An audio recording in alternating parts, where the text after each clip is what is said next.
নাগরিক হিসেবে সিকিউর আমি গত ১.৫ বছর ধরে বোধ করি না।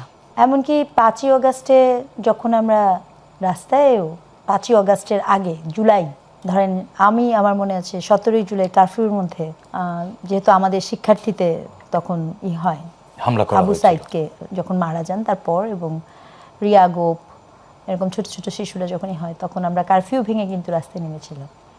তো কারফিউ ভেঙে যখন রাস্তায় নেমেছিলাম তখন পর্যন্ত আমাদের মাথায় ছিল যে গুলি লাগতে পারে, মারা যেতে পারি, কিন্তু কখনো মনে হয়নি আমি হেনস্থা হতে পারি, কখনো মনে হয়নি আমি অপমানিত হতে পারি বা আমাকে কেন্দ্র করে কোনো অপপ্রচার, মিথ্যাচারিতা, চরিত্র হনন এরকম কিছু হতে পারে এটা মনে হয়নি।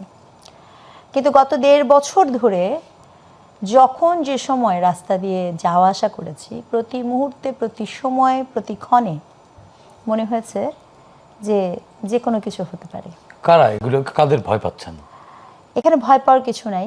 এখানে যে বিষয়টি খুব গুরুত্বপূর্ণ এবং হতাশাজনক, দেখেন পলিটিক্যাল পার্টি কে কি বলছে সেটা ভিন্ন প্রসঙ্গ, কারণ পলিটিক্যাল রেটরিক, কিন্তু একজন নাগরিক হিসেবে, একজন শিক্ষক হিসেবে সত্য কথা বলার ক্ষেত্রে ধরেন আমি একটা অভিযোগ করলাম এই মুহূর্তে বা আপনার টকশোতে আমি আমার একটা মতামত দিলাম, এর আগে যেটা হতো রাষ্ট্রযন্ত্র এসে আপনাকে নানাভাবে তুলে নিয়ে যেত এবং সেই ক্ষেত্রেও কিন্তু তুলে নিয়ে যাওয়ার পরেও কিন্তু একটা নাগরিক প্রতিবাদ হতো, বিভিন্ন জন বলতো, এই পরিসরটা গত 17 বছর এই পরিবেশটাও ছিল না। না, আমি এখানে একটু ডিনাই করব যে গত 17 বছর কিন্তু যখন আপনার তুলে নিয়ে যাওয়া হচ্ছে আপনি তো একটা প্রতিবাদ করেছেন, তখন মানুষ শোনা হয়নি সেটা ভিন্ন প্রসঙ্গ, মানে আপনার কথা আমি শুনিনি, দ্যাটস এ ডিফারেন্ট থিং।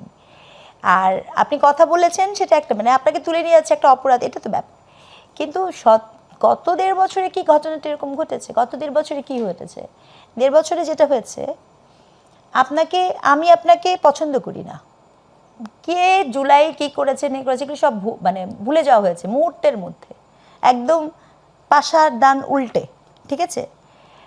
ব্যাপারটা এরকম হয়েছে, কাজের বেলায় কাজী, কাজ ফুরালে তুই বেটা মস্ত বড় পাজি, এইভাবে মানুষকে, হিউম্যানকে ব্যবহার করা হয়েছে এবং কতিপয় সেই প্রবণতা তো কমেছে এখন কমেছে ভোট উপলক্ষে, নির্বাচনের সময় তো আমরা ভোট মৌসুমে ভোট মৌসুমে কমেছে, ভোট মৌসুমে এবং পার্টিকুলার রাজনৈতিক দল, আমি একদম নির্দিষ্ট করে বলবো যেহেতু এখন প্রচারণা করতে পারছি না অথবা নাম বলার সুযোগ নাই, বিশেষ কিছু রাজনৈতিক দল কখনো নারীকে ব্যবহার করেছে, কখনো অন্যান্য মানুষকে ব্যবহার করেছে। কিন্তু ৫ই অগাস্টের পরে আপনি যদি এখন ভুলে যান কিছু, তাহলে আপনাকে মনে করিয়ে দিই ঠিক গত মাসেই সম্ভবত আমরা আবুল সরকারের জন্য কথা বলেছি, সম্ভবত আমরা পালাগানের বিপক্ষেই করা হয়েছে সেখান নিয়ে কথা বলেছি, সম্ভবত মাজার আক্রমণ নিয়ে মানুষজন কথা বলেছে, লাশ বের করে মাজার থেকে পুড়িয়ে দেওয়ার কথা হয়েছে, এগুলো সব কি আমরা এখন এত সহজে ভুলে যাব? আসলে কি তাই? এটাকে ভুলে যাওয়ার জন্য জবাব দেওয়ার জন্য তো ব্যালট আছে। এই জন্যই বলছি এগুলো জবাব দেওয়ার জন্য একমাত্র আমাদের হাতে ব্যালট আছে, আর কিচ্ছু নাই। কিন্তু বাস্তবতা কিন্তু এখন এখানে।